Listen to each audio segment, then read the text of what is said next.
वो एक किसान था, जमीन से जुड़ा हुआ, खेती करके अपने बच्चों का पेट पालने वाला एक आम आदमी। लेकिन मथुरा के उसी किसान ने अपनी पत्नी और अपने 3 मासूम बच्चों के साथ एक ऐसा फैसला लिया जिसने पूरे प्रदेश को झकझोर कर रख दिया। उत्तर प्रदेश के मथुरा जिले के महावन थाना क्षेत्र के खपरपुर गांव में एक ही परिवार के 5 लोगों ने दूध में जहर मिलाकर अपनी जिंदगी खत्म कर ली। पति, पत्नी और 3 छोटे बच्चे, सभी की मौत हो गई। ये कोई सड़क हादसा नहीं था या कोई बीमारी नहीं थी, बल्कि एक घर के भीतर लिया गया सामूहिक फैसला था जिसने इंसानियत को कहीं ना कहीं कटघरे में खड़ा कर दिया है।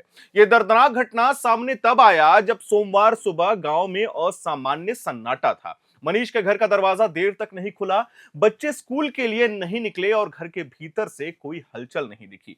पड़ोसियों को शक हुआ। आवाज लगाने के बाद भी जब कोई प्रतिक्रिया नहीं मिलती है तो पास में रहने वाले उनके भाई ने मुख्य गेट फांदकर अंदर झांकने की कोशिश की। अंदर का दृश्य रूह कपा देने वाला था। एक ही कमरे में मनीष, उनकी पत्नी और उनके 3 बच्चे का शव पड़ा हुआ था। कमरे में दूध के बर्तन और गिलास रखे मिले, जिससे यह साफ संकेत मिला कि परिवार में दूध में कुछ ना कुछ जहरीला पदार्थ मिलाकर उसे पिया था। सूचना मिलते ही महावन थाना पुलिस मौके पर पहुंचती है और पूरे घर को सील कर दिया जाता है। प्रारंभिक जांच में यह सामने आया कि सभी की मौत जहर खाने से हुई है।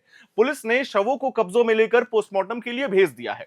अधिकारियों के मुताबिक मृतक किसान मनीष खेतीबाड़ी कर अपने परिवार का पालन पोषण करने वाला व्यक्ति था। परिवार की आर्थिक स्थिति बहुत मजबूत नहीं थी, सामान्य थी। लेकिन फिलहाल पुलिस किसी भी वजह की आधिकारिक पुष्टि नहीं कर रही है। जांच के हर पहलू को खंगाला जा रहा है। घटनास्थल से एक सुसाइड नोट भी बरामद किया गया, रसोई से। इसके साथ ही मृतक के मोबाइल फोन में एक वीडियो भी मिलने की बात हो रही है, जिसमें आत्महत्या से पहले की रिकॉर्डिंग होने की आशंका भी जताई जा रही है। हालांकि इसकी कोई आधिकारिक पुष्टि नहीं है।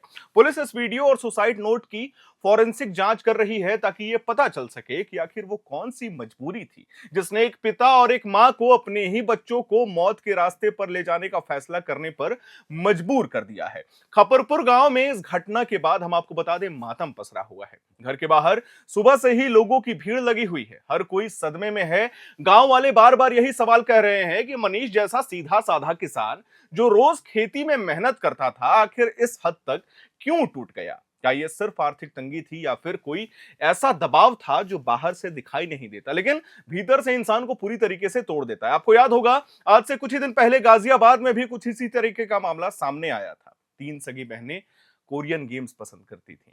कोविड के बाद से स्कूल जाना उन्होंने बंद कर दिया। लेकिन अचानक क्या होता है, देर रात 2:15 पे तीनों बहनों ने 9वीं मंजिल से एक साथ कूदकर अपनी जान दे दी। उसके बाद यह बताया गया कि ये लोग कोरियन गेम्स के शौकीन थे।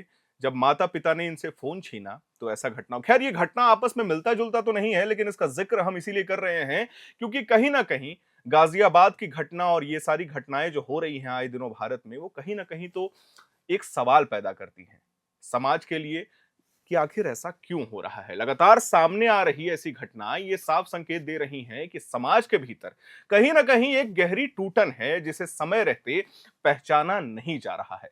जो मानव विशेषज्ञ है उनका मानना है कि आत्महत्या एक पल का फैसला नहीं होता। यह महीनों या वर्षों तक चलने वाला मानसिक तनाव, आर्थिक दबाव, सामाजिक अपेक्षाओं और अकेलापन का नतीजा होता है। जब यह दबाव किसी किसान, मजदूर या आम परिवार पर बढ़ता है और मदद का कोई रास्ता नहीं दिख पाता, तब इंसान मौत को ही अंतिम विकल्प मानते हुए वो फैसला ले लेता है। लेकिन सबसे बड़ा सवाल तो यही है ना कि क्या हमारी व्यवस्था ऐसे लोगों तक समय रहते पहुंच पा रही है? ये सबसे बड़ा प्रश्न चिन्ह है। मथुरा की यह घटना सिर्फ एक परिवार की मौत की खबर नहीं है, ये एक चेतावनी है। चेतावनी इस बात की कि अगर मानसिक स्वास्थ्य, आर्थिक सुरक्षा और सामाजिक सहारे को गंभीरता से सरकार लेने लगे तो ऐसी घटनाएं अपवाद नहीं रहेंगी। एक किसान जिसने जिंदगी भर दूसरों के लिए अन्न उगाया, अगर वही अपने बच्चों के साथ जहर पीने को मजबूर हो जाए तो ये सिर्फ उसकी हार नहीं, ये पूरे सिस्टम की हार है। खपरपुर गांव का ये जो मामला है ये सबको खामोश करता है। खेतों में काम करने वाला किसान अब नहीं रहा। 3 मासूम बच्चों की हंसी अब कभी नहीं गूंजेगी और हमारे सामने एक ही सवाल खड़ा है, आखिर हम किस दिशा में जा रहे हैं? हमारा देश किस दिशा में जा रहा है? खैर, आने वाले समय में जैसे ही रिपोर्ट्स आते हैं और क्लियर मामले होंगे, हम जरूर अपने चैनल के माध्यम से अपने दर्शकों को अपडेट देते रहेंगे। मैं उम्मीद करता हूं आपको हमारी ये जानकारी और वीडियो पसंद आई होगी। इसे लाइक करें, शेयर करें, हमारे चैनल को सब्सक्राइब करें। कैमरे के पीछे मौजूद है मेरे सहयोगी विकास मेरा नाम है, हर्षित, और आप देख रहे हैं एयर नाउ।